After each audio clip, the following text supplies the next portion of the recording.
E aí galera, tudo bem com vocês? No vídeo de hoje teremos o primeiro episódio da nossa série Entre Sombras e Mistérios, uma série que eu pensei aqui para o canal lá no finalzinho de dezembro do ano passado. A série Entre Sombras e Mistérios, como eu tinha falado para vocês lá naquele vídeo de planos e metas para 2026, vai focar em dois autores exclusivos aqui da minha estante. A Agatha Christie, os livros coloridos aqui em cima, e o Stephen King, esses livros aqui. Sendo que, em cada mês, intercalando, eu vou ler um autor.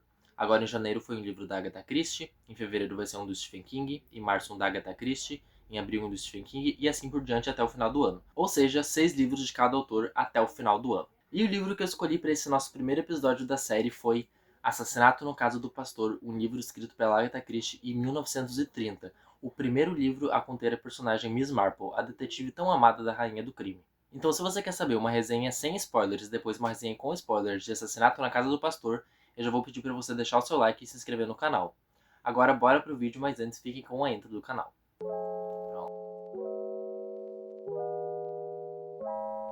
Estou de volta mais uma vez, e galera, como vocês viram aí pelo comecinho do vídeo, hoje nós vamos ter o nosso primeiro episódio da nossa série do Entre Sombras e Mistérios.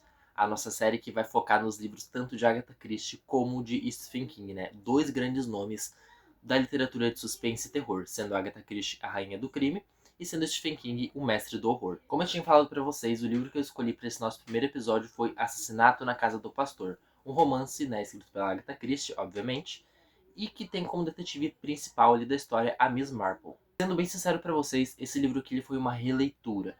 Por que uma releitura? Porque eu já tinha lido esse livro. Esse aqui foi o sexto livro que eu li no ano de 2021. Para quem acompanha o canal aqui há um tempo, sabe que eu comecei meu primeiro ano como leitor, né, minha carteirinha de leitor em 2021. Eu li 6 livros naquele ano, que foi praticamente tudo em novembro e dezembro, entre novembro e dezembro, e depois eu segui sempre aumentando minhas metas, lendo cada vez mais. Naquele ano eu tinha descoberto, né, a minha principal motivação para ler, que seria a Agatha Christie, lendo o primeiro livro dela que eu li na minha vida, e o primeiro livro da minha vida também, que foi Uma Dose Mortal. Tá deixando uma imagem da capa aqui no cantinho para vocês. E logo depois de ler Uma Dose Mortal, eu fiz algumas outras leituras e depois voltei para Agatha Christie com o livro que eu tinha achado no sebo, que mais uma vez eu tô deixando a foto aqui para vocês, O Assassinato na Casa do Pastor, nessa edição da editora LPM Pocket. Inclusive eu lembro de eu... Inclusive eu lendo do... Inclusive eu lembro do momento que eu estava lendo. Eu estava numa viagem, indo pra praia, comedindo com meu primo no carro, e eu estava lendo o livro minúsculo desse tamanho no carro. Tipo, né? É terrível. Ler no carro é terrível. A gente sempre passa mal, mas a gente tenta, né? Então, nesse ano, nesse mês, para o nosso primeiro episódio da nossa série, eu resolvi trazer esse livro aqui, que inclusive ele foi o último lançamento, né? A última publicação da editora HarperCollins no quesito coleção Arco-Íris da Agatha Christie. E aí, quando eu vi que ele estava na pré-venda, eu esperei chegar, né? Baixar o preço, no caso, sair da pré-venda. Comprei o livro por R$ 30, foi um preço super ok que eu achei nele. E cá está ele na minha mão. Tá com essa capa belíssima aqui, meio marrom, meio laranja, não sei direito. Não sei se vocês estão vendo por causa do reflexo da luz.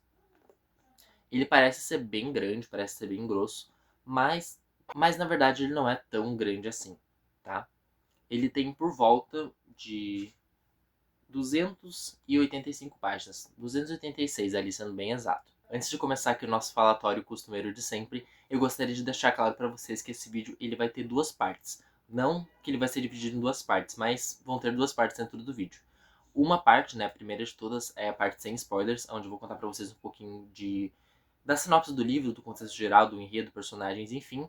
E depois a gente vai entrar na nossa parte com spoilers, que vão ser ali de 2 a 5 minutinhos ali, coisa rápida, só para falar para vocês todo o clímax da história, toda a tensão, tudo o que aconteceu. Então fiquem tranquilos que eu vou avisar para vocês na hora que eu for falar algum spoiler.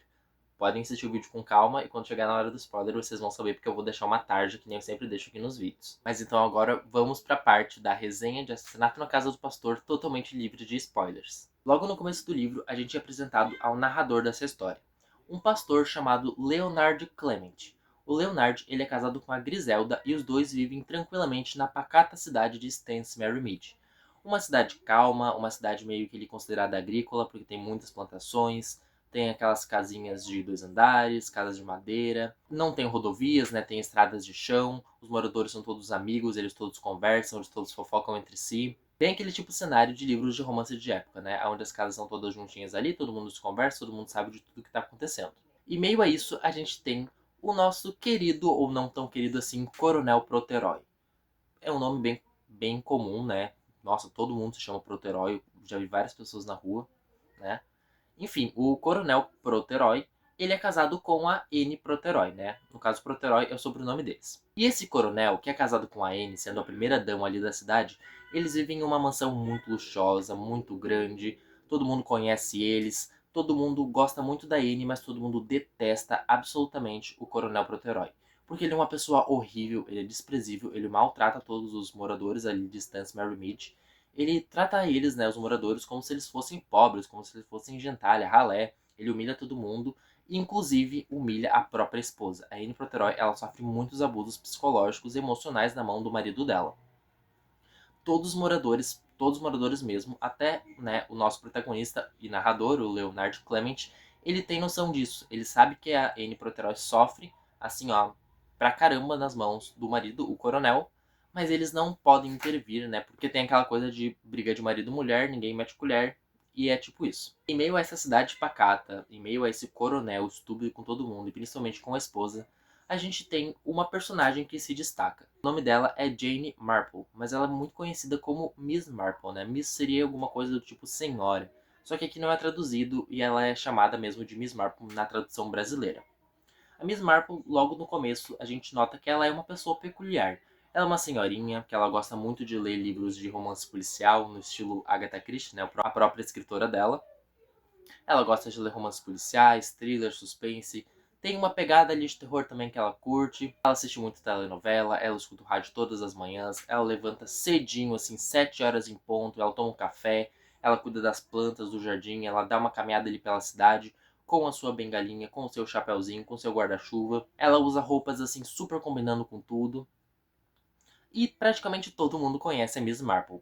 Porém, pela Miss Marple ser uma senhorinha idosa, fofoqueira e curiosa, né? Todo mundo meio que tem aquela intuição de que, tipo assim, cara, vamos parar de falar na frente da Miss Marple, porque ela é fofoqueira, ela é curiosa, ela vai espalhar pra todo mundo, a fofoca de tudo, então ninguém leva a sério o que essa senhorinha fala. Isso é muito importante para nossa quebra de expectativa no final do livro. Lá pelos seus 25%, o assassinato na casa do pastor, o próprio título do livro, realmente acontece. É ouvido um tiro. Todo mundo fica meio, ué, um tiro em Stansbury Mead? Quem faria uma coisa dessas? E eles começam a procurar, né? A cidade toda sai pra rua, começa a investigar o que tá acontecendo. E eles descobrem aonde, na casa do pastor, do Leonard Clement, o corpo do Coronel Proteroy. Todo mundo fica muito chocado, pensando, meu Deus, como assim? Quem é que matou ele? Por que mataram ele? Como se não soubessem, né? Por que mataram ele? Todo mundo começa a investigar. Não tem muita polícia naquela região, então fica de boca em boca. Demora para Scotland Yard ser chamada, né, e a polícia chegar até Stansbury Mead. Então muitos moradores ficam ali alvoroçados. Eles viram a noite em claro, se perguntando quem é que fez isso.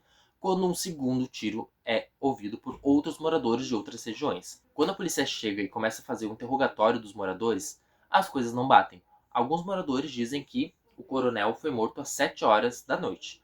Outros moradores dizem que só ouviram o tiro às 10 da noite. Então tem alguma coisa muito doida, muito louca acontecendo. A Miss Marple, que é a nossa senhorinha aqui, que ela é um pouco deixada de escanteio no início do livro, até a parte do assassinato na casa do pastor, ela entra em cena. Ela começa a observar, ela começa a ouvir conversa dos vizinhos ali, ela vai como se não quisesse nada, ela entra na casa do pastor, ela checa a coisa, ela olha a gaveta, ela olha aqui, isso e aquilo, como se, né, fosse totalmente normal. Quando a polícia começa a entrar em praticamente curto-circuito, a Miss Marple já começa a entender e solucionar o caso na cabeça dela.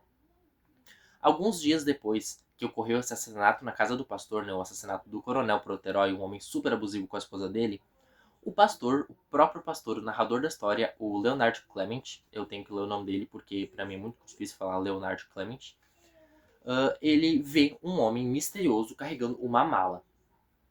Ele acha estranho, porque, tipo assim, quem é que estaria viajando, né? Quem é que estaria saindo da cidade? Isso seria muito suspeito. E ele vai atrás desse homem. E esse homem, ele larga a mala em um monte de arbustos ali, como se não quisesse nada, e foge.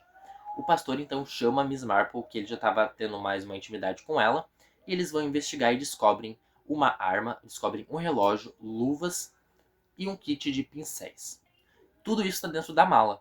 Eles ficam se perguntando, ué, o que tá acontecendo? Tipo assim, essa foi a arma que foi usada para cometer o crime? Porque não parece a arma que os policiais disseram, né, que os legistas disseram que foi usada para cometer o crime. Parece uma arma totalmente diferente.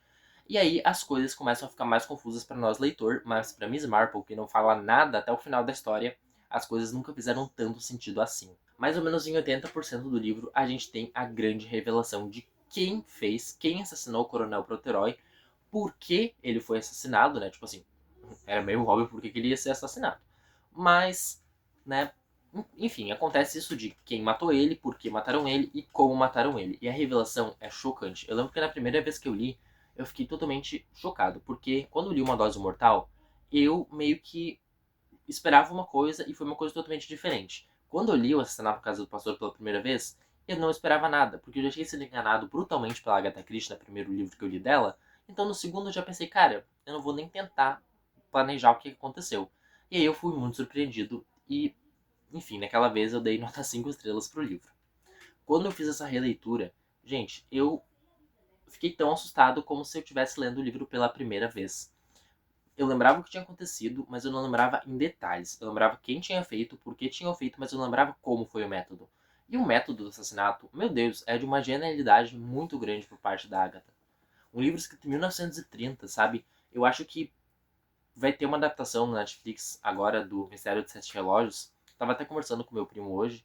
E tipo assim, ó, esse livro aqui com certeza mereceria muito mais uma adaptação do que o Mistério dos Sete Relógios. Eu li o Mistério dos Sete Relógios, tem um vlog que eu vou estar deixando aqui na descrição para vocês verem, né? Que eu li o Mistério dos Sete Relógios, Passageiro para Frankfurt e Um Brinde de Senhorito. Eu li 3 livros em um vlog de 50 minutos. Se vocês quiserem assistir, vou estar deixando na descrição. E, gente, Assassinato na Casa do Pastor, a história é 1000 vezes melhor, o assassinato é 1000 vezes melhor cometido, as pistas de quem fez e por quê, o método do assassinato é muito bom. E, nossa, lendo relendo pela segunda vez, eu me surpreendi mais ainda com a história. A partir de agora, fiquem atentos. Nós vamos entrar na parte de spoilers, então eu vou estar deixando para vocês aqui embaixo o alerta de spoilers. A sua conta em risco, né? Fica na sua conta em risco se você quer continuar assistindo esse vídeo. Caso você queira pular lá para a parte final, onde eu dou a nota final do livro, os agradecimentos, pule para essa minutagem que eu vou estar deixando aqui em cima para vocês. Mas então, se você já leu o livro ou se você não se importa e quer saber os spoilers, bora para essa parte, que é a parte mais legal do livro. Uma coisa que eu não falei para vocês durante a parte que tem spoilers, mas que é muito importante, e, bom, se eu falasse isso para vocês, vocês já teriam matado a charada, é que tem um outro personagem a mais, né, ligado nessa história. O nome dele é Lawrence Reading. O Lawrence, ele é um pintor. Conseguiram matar a charada? Se vocês não conseguiram, eu já vou explicar melhor para vocês. O Lawrence, ele é um pintor. E ele é muito amigo, tipo assim, ele foi colega de escola da Anne Proteroy. Eles eram melhores amigos, ele fazia as pinturas ali, ela visitava as galerias de arte dele ali na cidade, em outros lugares, né, em outros locais, em outras cidades, enfim. E eles sempre estavam conversando. Então vocês imaginam, dois melhores amigos, tá? O Lawrence e a Anne. E o Coronel Proteroy, ele era um FDP. Ele maltratava a Anne, ele só não batia nela porque, tipo assim, né?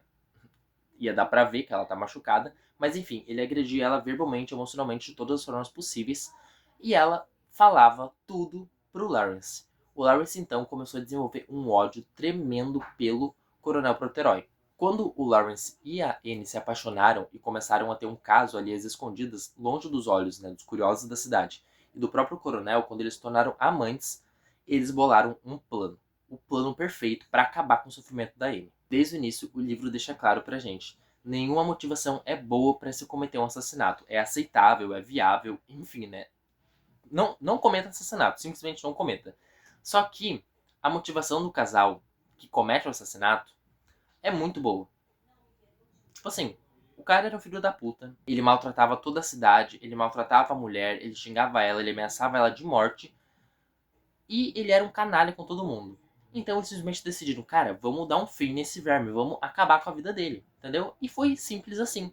Esse foi praticamente a motivação do crime, por vingança, pelos anos de maus tratos que a Anne sofreu na mão do coronel. Só que assim, ó, vocês não estão entendendo a genialidade que foi o passo a passo do crime.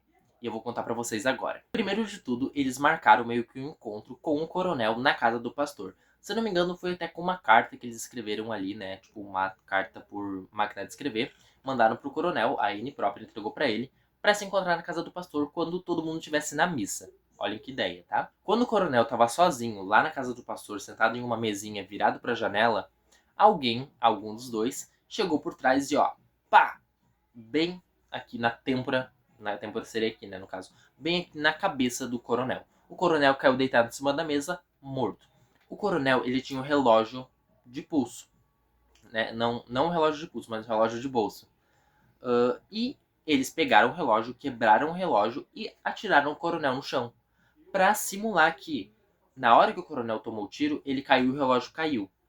Nesse momento que o relógio caiu, ele quebrou e parou exatamente na mesma hora que o coronel teria levado o tiro. Só que não foi bem isso que aconteceu, até porque, né, eles quebraram propositalmente, jogaram o coronel no chão para simular isso. Se fosse só isso, tudo bem, o relógio teria ficado parado, ele morreu ali entre 7 horas, 8 horas, enfim. Mas não. Depois que todo mundo já tinha chegado na casa, depois que todo mundo já tinha visto ali a cena do crime, eles dispararam outro tiro no meio da mata. Para as outras pessoas que ainda não sabiam do caso, ficarem pensando, meu Deus, alguém morreu. Quando eles chegaram no local, o coronel estava morto. E aí quando a polícia chegou, as pessoas não sabiam o que falar. Foi às 7, foi às 10, foi às 8, foi às 9. Confundiu tudo a cabeça dos policiais para os dois ganharem tempo. Isso foi assim, incrível, foi muito esperto. Alguns dias depois do caso, quando a polícia estava muito assim certeira na investigação, pensando, vamos entrevistar todo mundo, vamos prender todo mundo, e eles já tinham sentido que a Miss Marple estava na cola deles, né, que ela estava sempre de cantinho de olho, sempre olhando ali para os lados, eles decidiram ir para a segunda parte do plano, pegar a maleta e jogar, né, no meio do mato, ali atrás da casa do pastor, algumas coisas da encenação do crime, né, para ensinar como se eles tivessem usado realmente aquilo. Então ali dentro da maleta tinha a arma diferente, que foi disparada no meio do mato, luvas, algumas outras coisas e, sem querer, um pincel. Na mesma hora que a Miss Marple deu de cara com esse pincel, ela matou a charada. Ela pegou a prova que ela precisava para saber quem tinha cometido o assassinato. Então no final do livro, quando tá todo mundo ali, tipo, meu Deus, pegaram o assassino, que era o Lawrence, né? A polícia acabou descobrindo eles. Pegaram a Anne, ela se entregou. Ela falou que tinha sido ela. E aí o Lawrence foi lá e falou que tinha sido ele. Ué, como assim? Por que eles estão se protegendo? Entendeu? Por que um tá dizendo que foi ele se, tipo, não foi realmente? E aí a Miss Marple chegou pro inspetor e falou, então, eu posso te contar tudo o que tá acontecendo. Ela contou desde o início, ela contou dos abusos que a Anne sofria, todas as coisas que aconteciam ali na cidade, que todo mundo odiava o coronel. E ficou por isso mesmo. Os dois foram culpados, julgados e, né, mandados pra cadeia. Uma coisa muito doida desse livro é que, como eu disse pra vocês, a Miss Marple, ela é jogada totalmente de escanteio desde o início do livro. Ela ali é a personagem que tá andando pra todos os lados, ela tá ouvindo tudo, ela tá falando das flores, dos pássaros, do café, dos livros que ela lê. Ela nunca tá dando pista nenhuma de que é ela que tá ali maquinando tudo na cabeça dela e que ela vai acertar quem é realmente o assassino, a motivação e como foi feito. E no final, chega no capítulo específico de Miss Marple desvenda o crime e ela fala o monólogo todo dela falando sobre como tudo aconteceu. E esse é o capítulo preferido, meu capítulo preferido do livro todo, sem dúvidas nenhuma. A nota final que eu dou pro livro Assassinato na Casa do Pastor, da autora Agatha Christie, o primeiro livro da nossa série Entre Sombras e Mistérios, é 5 estrelas favoritado. Mais uma vez não poderia ser diferente, né? Eu já tinha lido, já tinha dado essa nota, fiz a releitura, já lembrava de tudo, mas foi mais mágico a experiência ainda. Então, 5 estrelas e um coraçãozinho pra ele. Então o vídeo foi esse, galera. Eu espero muito que vocês tenham gostado. Muito obrigado por terem me acompanhado até aqui. Assistam os próximos vídeos de janeiro, os próximos vídeos de fevereiro, de março, enfim, no resto do ano. Temos muitas novidades aqui pro canal. Temos mais episódios, né, da nossa série. No caso, um episódio por mês. Vamos ter um unboxing no mês de fevereiro. Sim, vocês estão aguardando há muito tempo, estão me pedindo muito nos comentários. E finalmente vai vir aí o unboxing no mês de fevereiro. Um unboxing gigantesco com vários livros de vários autores que eu comprei. É isso então, obrigado por terem visto o vídeo até aqui e até o próximo vídeo.